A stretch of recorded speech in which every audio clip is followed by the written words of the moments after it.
Assalamu alaikum respected students. Today we are going to discuss modern era, modern movement, modern age, इसको कुछ भी आप कह सकते हैं। तो इसमें सबसे पहले तो गाइस मैं आपको इसका बैकग्राउंड से थोड़ा सा इंट्रोडक्शन दूंगा कि जो कल्चरल मूवमेंट थी ना, आर्टिस्टिक की, लिटरेरी, पॉलिटिकल, सारी वो इसी में आ जाती हैं कि लोग जो थे वो चेंज हो गए थे बिल्कुल ही विक्टोरियन इरा के बाद बहुत बहुत ज़्यादा मॉडर्निज्म की तरफ आ गए थे। जो क्वीन विक्टोरिया ने बहुत आज़ादी दे दी थी लोगों को।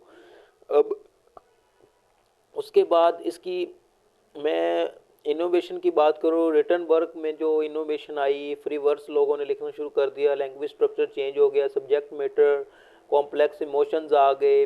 और पोइट्री का बादशाह जो था विक्टोरियन एज में टेनिसन, अल्फ्रेड लॉर्ड टेनिसन। उसके बाद लोग समझते थे कि पोइट्री की डेथ होगी, लेकिन नहीं, इसके बाद ऐसे ऐसे मॉडर्न पोइट्स आए, टी.एस. एलियट जैसे, जिन्होंने वेस्टलैंड जैसे बड़े बड़े कीमती शाहकार लिखे और फादर ऑफ मॉडर्न एज बने। एलिमेंट्स और एक्सपेरिमेंट्स की बात की जाए तो इसके अंदर language form, structure, free words के ऊपर राइम जो स्कीम थी, इमेजरी वगैरह, सिंबोलिज्म, बिल्कुल ही नए चेंज आ गए। लोगों ने जो ट्रेडिशनल स्टाइल थे कि नहीं जी मैं एक सोनेट ही लिखूंगा 14 लाइनों की, नहीं, उन्होंने कहा हम अपनी मर्जी से 16 लाइनों की कर सकते हैं, हमें किसी से क्या लगे। तो ये जो चीज़ थी, और स्ट्रीम ऑफ कॉन्शियसनेस में आपको आगे आके बताता हूँ, ये सारी चीज़ें हैं। चलें वीडियो को स्टार्ट करते हैं।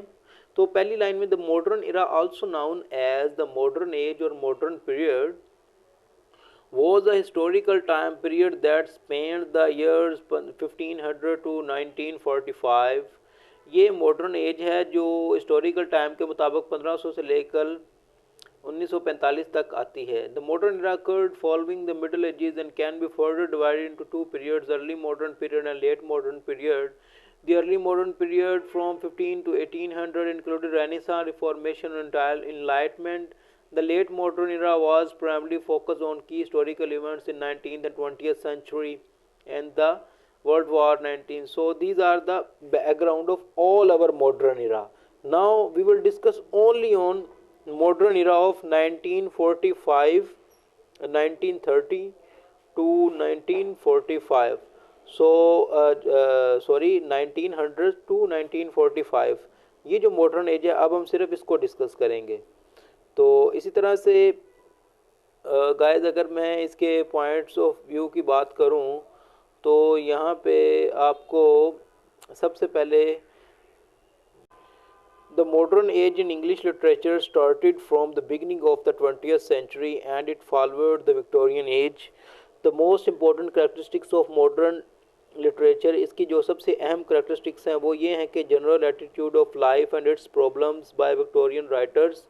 जो विक्टोरियन राइटर्स ने, उन्होंने लाइफ को जनरल, क्योंकि वर्ल्ड वार के बाद ना दुनिया में जंग लग गई थी, तो उसके बाद दुनिया बहुत ज़्यादा सोशल मतलब हो गई थी। वो चाहती थी कि यार हम ना दोबारा से वो कोई फूलों की पोइट्री लिखे, कोई इस तरह की चीज़ें हों। हम बहुत सारे लोग मर गए थे वर्ल्ड वार में, शहीद हो गए थे, दुनिया की आबादी बहुत कम हो गई थी लंदन की। तो इस वजह से उन्होंने कहा कि हम चेंज लाना चाहते हैं। तो अगर मैं इसकी मज़ीद भी करैक्टरिस्टिक्स की बात करूं, the attempt to break free of the tradition, इसमें जो फ्री वर्स की ट्रेडिशन आ गई थी। इंटरेस्टेड इन ह्यूमन माइंड, वो ह्यूमन माइंड के अंदर इंटरेस्ट थे। ऑफन ऑफन एक्सपेरिमेंटल इन्फॉर्म और modernist literature show instead of tells, हमें ये चीज़ें बताता है। Important for the readers to interrupt and bring their own emotions, वो हमें कहता है कि एक जो राइटर है इंडिविजुअलिज्म के ऊपर फोकस करो, पूरी सोसाइटी के ऊपर फोकस ना करो।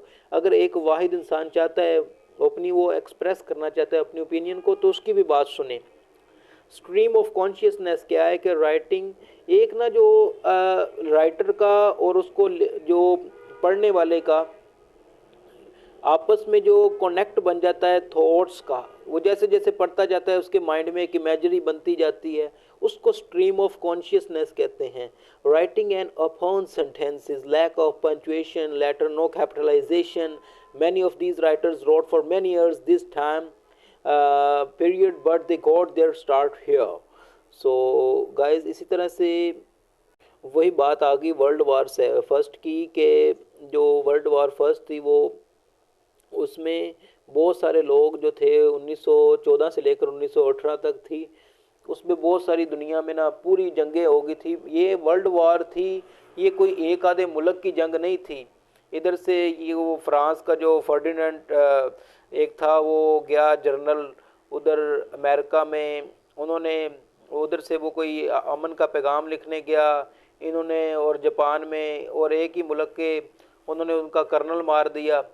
तो ऊपर से दूसरे मुल्कों ने इधर से कई मुल्क, चाइना भी आई थिंक था, तो कई एक मुल्क के साथ दो तीन मुल्क इधर से मिल गए, उधर से दो तीन मुल्क मिल गए, और बहुत बड़ी वर्ल्ड वार, छः सात मुल्कों की जंग लग गई अचानक से। तो बहुत सारे लोग शहीद हो गए थे वर्ल्ड वार फर्स्ट में, जिसकी वजह से अब वो चाहते थे कि यार हम जो जिंदा बचे हैं उनको रिस्पेक्ट दें। इस तरह से लोगों की हर तरफ मतलब लाशें देखकर वो पोएट जो थे वो मॉडर्निज्म की तरफ आ गए। उन्होंने कहा कि यार ऑप्टिमिस्टिक पोएट्री लिखें, यार ये क्या मतलब हम एक दूसरे को मरने मारने पे लगे हुए हैं। वो कहते थे कि मुआशरे में लव की कमी है, लव को पूरा, इसीलिए फिर इस तरह की पोएट्री मुआशरे में लिखी गई। Many people were left was feeling uncertainty disappointness and disillusionment. तो उन्होंने फिर इस तरह से लिखा जो डिसअलॉयनमेंट थी, और no longer trusting values of the world, so here are the new modernist ideas. Modernist write broke free verse. Shakespeare जो था वो 14 लाइनों की सोनेट लिखता था, उन्होंने कहा नहीं, हम अपनी मर्जी से 16 लाइनों की पोएम भी लिख सकते हैं, कोई ट्रेडिशनल फोर्स नहीं कर सकता हमें, हम अपनी मर्जी से किसी भी पेंटामीटर, अयाम्बिक पेंटामीटर को फोर्स करके मैं अपनी मर्जी से अपनी पोएम 100 लाइन्स की लिख सकता हूँ।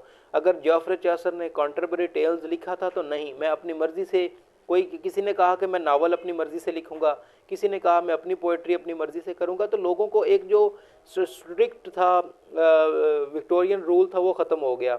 इसी तरह से मॉडर्न इंग्लिश लैंग्वेज जो थी, ग्रेट वोवल शिफ्ट आ गई, प्रिंटिंग प्रेस आ गया इस दौर में, जो golden age of English literature इसको कहा जाता है। इंडस्ट्रियल और साइंटिफिक चीज़ें बहुत ज़्यादा आज़ाद हो गई थी, नई दुनिया बन गई थी, लिटरेरी डेवलपमेंट्स हो गई थी 20th सेंचुरी और प्रेजेंट डे में। तो ये था।